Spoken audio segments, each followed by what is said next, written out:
Hello my D friends, welcome to learn with Ranjit YouTube channel. আজকে আমি আবারও চলে এসেছি আরও একটা নতুন ভিডিও নিয়ে, আরও একটা নতুন শিক্ষার ভিডিও নিয়ে, নতুন একটা ইতিহাস নিয়ে। আজকে আমরা জানবো এমন এক সফটওয়্যারের সম্পর্কে, সফটওয়্যার জন্মকাহিনী সম্পর্কে, যা বদলে দিয়েছিল গোটা প্রযুক্তি এবং গোটা বিশ্বকে। একটা সময় ছিল যখন সব অপারেটিং সিস্টেম ছিল বদ্ধ ও দামি, আর ঠিক তখনই 1991 সালে জন্ম নেয় এক এক মুক্ত বিপ্লবের নাম, যার নাম ছিল লিনাক্স। রাইট, আজকে আমরা জানবো লিনাক্স এর ইতিহাস সম্পর্কে। এই হচ্ছে লিনাক্স অপারেটিং সিস্টেম, যেটা আমরা ব্যবহার করি এখনও। খুব সুন্দর একটা গ্রাফিক্স। লিনাক্সের শুরুর গল্প আমরা জানবো। 1991 সাল ছিল। এই 1991 সালের শুরুর দিকে ফিনল্যান্ডের একজন কম্পিউটার সায়েন্স ছাত্র, যার নাম হচ্ছে লিনাস টরভেলডস, মাইনিক্স নামে একটা ছোট্ট ইউনিক্স ভিত্তিক অপারেটিং সিস্টেম ব্যবহার তিনি করেছিলেন, নিজের তৈরি। ঠিক আছে, এই যে লিনাস টরভেলস, যাকে আমি পাশে ছবি দিয়ে দিয়েছি, দেখে নাও। ইনি মাইনিক্স নামে একটা ছোট্ট অপারেটিং সিস্টেম ব্যবহার করত, কিন্তু তিনি মাইনিক্সের সীমাবদ্ধতায় বিরক্ত ছিলেন। মানে এতই সমস্যা দিত মাইনিক্স সফটওয়্যারটা, মানে অপারেটিং সিস্টেমটা, যে তিনি একদম খুব বিরক্ত হয়ে যেত। অনেক হ্যাং করতো, কাজ করতো না ঠিকভাবে। সো তখনই তিনি ভাবলেন, কেননা আমি নিজেই একটা অপারেটিং সিস্টেম বানিয়ে নিই, যেটা কাজে যাতে সুবিধা হয় এবং সবারই কাজকেও সহজ করবে। সো তার কল্পনা থেকেই জন্ম নিল এই সফটওয়্যার, যেটাকে বলা হয় লিনাক্স। প্রথমে এরকম মাইনিক্স ছিল। মাইনিক্সটা দেখো এইভাবে কাজ হতো। বিভিন্ন রকম স্ক্রিনশট দিয়ে রেখেছি, দেখে নিতে পারো। মাইনিক্স এটা কিন্তু অনেক স্লো কাজ করতো, প্রচুর অসুবিধা হতো কাজ করতে। তারপর কি হলো, একটা মেল এলো, যেটা কিন্তু বদলে দিল পুরো ইতিহাস। কি ছিল মেলটা? না, 1991 সালে 25শে আগস্ট, আমরা দিনটা 1991 সাল ছিল, আর ডেট টাইম 25 আগস্ট। লিনাস টরভেলডস একটি বিখ্যাত মেল পাঠান কম ওএস মাইনিক্স নামক একটি নিউজ গ্রুপে। তিনি একটা মেল পাঠান। সেই মেইলেই তিনি লিখেছিলেন, I am doing a free operating system, just a hobby, won't be big and professional like GNU. তাহলে তিনি একটা মেল পাঠান কাকে? না, একটা নিউজ গ্রুপের সংস্থাকে, যেটাকে বলা হয় কম ওএস মাইনিক্স, যেটা আমরা ছবিতে দেখব। এক সেকেন্ড, আমি একটু আগে যাই, তারপর পিছনে আসি। এটা ছিল তার মেল কম ওএস মাইনিক্স। ঠিক আছে, এখানে তিনি কি লিখছেন, hello everyone, out of there using Minix, I am doing a free operating system, just a hobby, won't be big and professional like GNU 4386 AT clone. ঠিক আছে, তো তিনি বললেন সবাইকে যে আমি তো অনেক খুশি, হ্যাঁ, তোমরা তো ইউজ করছো মাইনিক্স, কিন্তু আমি এমন একটা ফ্রি সফটওয়্যার ইউজ করছি, যেটা কিন্তু অনেক বড় এবং প্রফেশনাল লাইকের, মানে জিএনইউ মতো। ঠিক আছে, তো সেটা তিনি কিন্তু এই মেলটা পাঠায়, যেটা কিন্তু পরবর্তীতে সবাই জানতে পারে। আরেকটা জিনিস এখানে ছিল, কোথায় গেল? হ্যাঁ, এই কথাগুলো ছিল ইতিহাসের জন্মঘণ্টা, একদম নিরীহ এক মেল, যা পরবর্তীতে একটা বিপ্লবের রূপ কিন্তু নিয়েছিল। রাইট, এই এই যে লিনাক্স নামটাই বা এলো কোথা থেকে?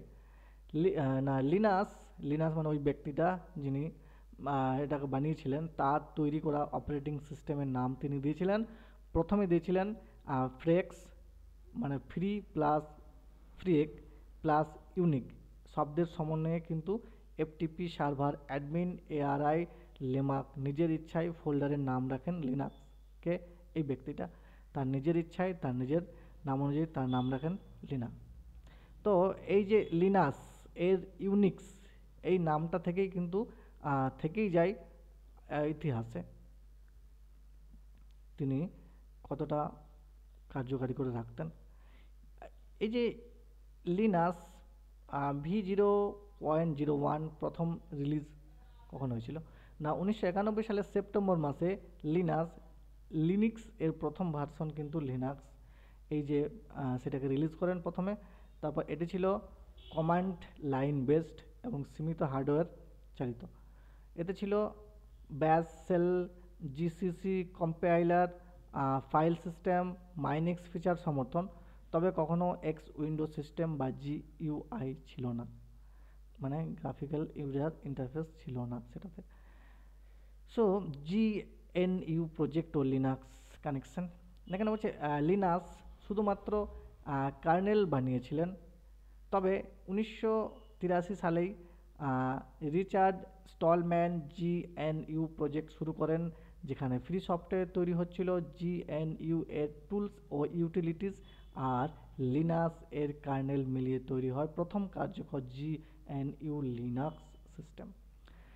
মানে কি, মানে দুটোকে একসাথে তৈরি করেছিল এই সফটওয়্যারটা, এই সমন্বয়ে খুলে দেয় মুক্ত সফটওয়্যার দরজা, মানে দুটোকে একসাথে। এই ব্যক্তি, যার নাম ছিল রিচার্ড স্টলম্যান, তিনি তার তৈরি যে সফটওয়্যার বা তার তৈরি যে জিএনইউ টুলস ও ইউটিলিটি সেটা, এবং যে লিনাক্সের তৈরি কার্নেল যে বানিয়েছিল কার্নেল সফটওয়্যার, ওই দুটোকে একসাথে মিলিয়ে কিন্তু এটাকে এই প্রজেক্টটাকে তৈরি করেছিল, রাইট। এরপর আমরা জানবো সফলতা ও সম্প্রসারণ। লিনাক্স ছিল ওপেন সোর্স, মানে কাউকে এটি কিনে নিতে হতো না, মানে সবার জন্য এটা ফ্রি ছিল, যেটা বলা যেতে পারে। প্রোগ্রামাররা এটি মডিফাই করে উন্নত করতে পারতেন, যারা প্রোগ্রামার রয়েছে, সফটওয়্যার ডেভেলপার রয়েছে, তারা কিন্তু যে কোনো জায়গাটা তারা মডিফাই করতে পারত, এবং সেটা কিন্তু এখনও পারছে। তারপর ধীরে ধীরে এটি ব্যবহার হতে থাকে সার্ভার সিস্টেমে, সুপার কম্পিউটারে, মোবাইল ডিভাইস, এমনকি নাসার মিশনেও এই অপারেটিং সিস্টেম আজও কাজ হচ্ছে। 1991 ইতিহাসের মোড় বদলে যায়। কি হয়, মাত্র 21 বছর বয়সী এক ছাত্রের মানে শখের যে প্রজেক্ট এখন পৃথিবীর কিন্তু কোটি কোটি ডিভাইসের প্রাণ। 1991 সাল প্রযুক্তির ইতিহাসে চিরস্মরণীয় হয়ে থাকবে, অবশ্যই থাকবে, কারণ লিনাক্স এর জন্ম হয়েছিল সেই সালে। লিনাক্স, এই ব্যক্তি যার নাম ছিল লিনাক্স, 21 বছর বয়সে একটা অপারেটিং সিস্টেম বানিয়ে দিয়েছে, ভাবা যায়। আর এখনকার দিনে আমাদের ভারতবর্ষে 21 বছর বয়সের ছেলেরা বা মেয়েরা তারা পড়াশোনাতেই ব্যস্ত, তখনও তাদের জীবন বাচ্চাই থাকে। শেষমেশ আজকের এই যে কাহিনী বলা যেতে পারে, কারণ ইতিহাস থেকে আমরা যেটা শিখি, সেই বড় কিছু শুরু করতে প্রয়োজন শুধু একটুখানি সাহস আর একটা ছোট্ট আইডিয়া। যদি একটা ছোট্ট আইডিয়া এবং সাহস বুকের মধ্যে থাকে, তাহলে লিনাস টরভ্যালস দেখিয়ে দিয়েছিলেন যে হ্যাঁ, বিভিন্ন সোর্স মানে মুক্তি, এবং সেই মুক্তির নামে হচ্ছে লিনাক্স, যেগুলি আমরাও কিন্তু সেগুলো করতে পারি।